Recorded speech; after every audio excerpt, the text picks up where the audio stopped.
रहा हूँ सारे स्टूडेंट्स के लिए अपने, देखते हैं कौन सबसे ज़्यादा स्पीड लेके आता है डाकून फॉक्स वाली लाइन में। ठीक है, चलो पहला टारगेट तुम्हारा चाहिए, स्टार्ट करो।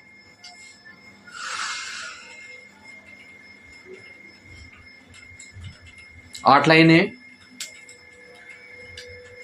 डाकून fox jumps over the little lazy dog, हर एक का पहला हर वर्ड का पहला अल्फाबेट कैप्स में। सारे स्टूडेंट्स के लिए चैलेंज।